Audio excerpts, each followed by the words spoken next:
আসসালামু আলাইকুম। আপনারা সবাই কিলা আছেন? নিশ্চয়ই বালা। আমিও বালা আছি আলহামদুলিল্লাহ। রুমিস কিচেনও আপনারা সবরে স্বাগতম। আজকে আমি রান্দাত লাগছি মুরগির মাংস দিয়া আলু। নতুন আলু মুরগির মাংস দিয়ে খাইতে বড় বালা লাগে। তো আমি রান্না স্টার্ট করলাম। চুলাত আমি কুকার পট বসাইলাম। কুকার পটে আমি পরিমাণ মতো তেল দিলাম। তারপরে দিলাম আমি 3-4টা তেজপাতা। তারপরে দিলাম আমি পরিমাণ মতো পেঁয়াজ।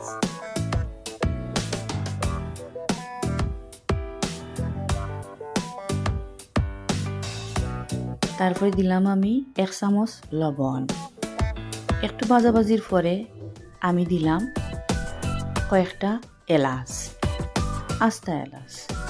তারপরে আমি দিলাম কয়েক টুকরা দারুচিনি। তারপরে আমি পেঁয়াজটারে ব্রাউন কালার হওয়া পর্যন্ত ভাজা শুরু করলাম। ব্রাউন কালার হইয়া হারলে আমি 2 চামচ রসুন বাটা দিলাম। তারপরে একটু লাড়াচাড়া করলাম। তারপরে আমি দিলাম 2 চামচ আদা বাটা। আদা বাটা আর রসুন বাটারে কিছু সময় ভাজলাম আমি, খাসা গন্ধ যাওয়ার আগ পর্যন্ত। তারপরে আমি দিলাম হলুদ গুঁড়া 1 চামচ। তারপরে দিলাম আমি মরিচ গুঁড়া 4 চামচ। তারপরে দিলাম আমি জিরা গুঁড়া 1 চামচ। তারপরে দিলাম আমি বাখর গুঁড়া 1 চামচ। তারপরে দিলাম আমি গরম মশলার গুঁড়া 1 চামচ।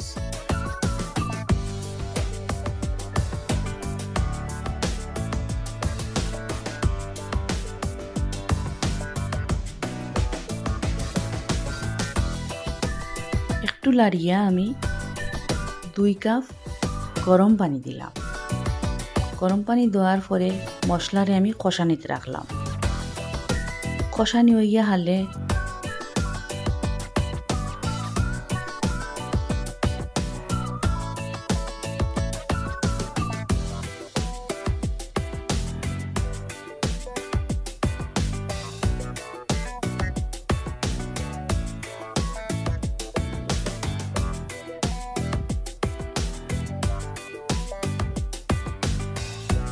মশলা থেকে যখন তেল ছাড়বো তখন আমি দিলাম আলু।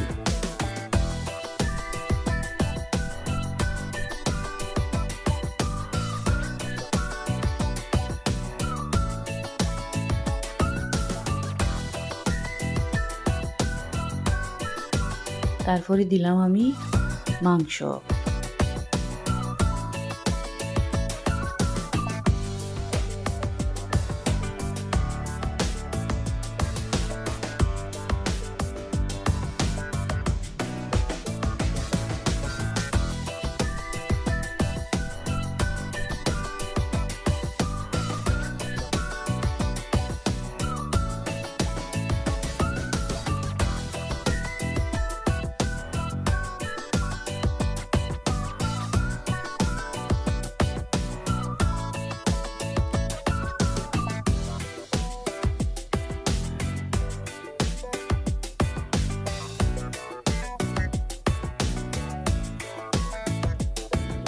দিয়া আমি লাড়িয়া ঢাকনা দিয়ে ঘুরিয়া রাখি দিলাম চুলাত মিডিয়াম আঁচত।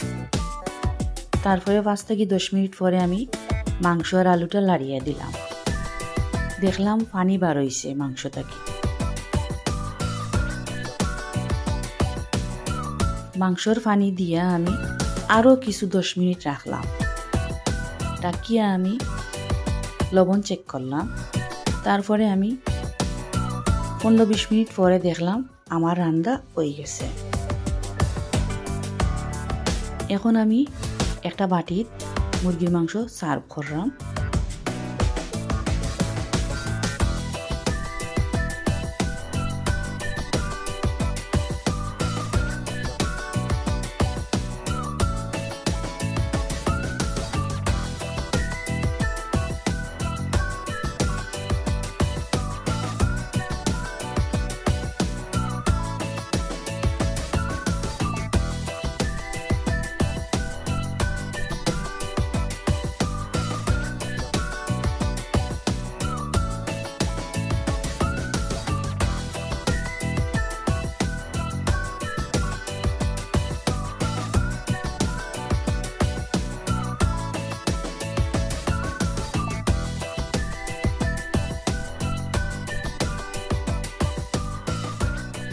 আমার রান্না যদি ভালো লাগিয়া থাকে আপনারা আমারে লাইক করবা, কমেন্ট করবা, শেয়ার করবা, সাবস্ক্রাইব করবা।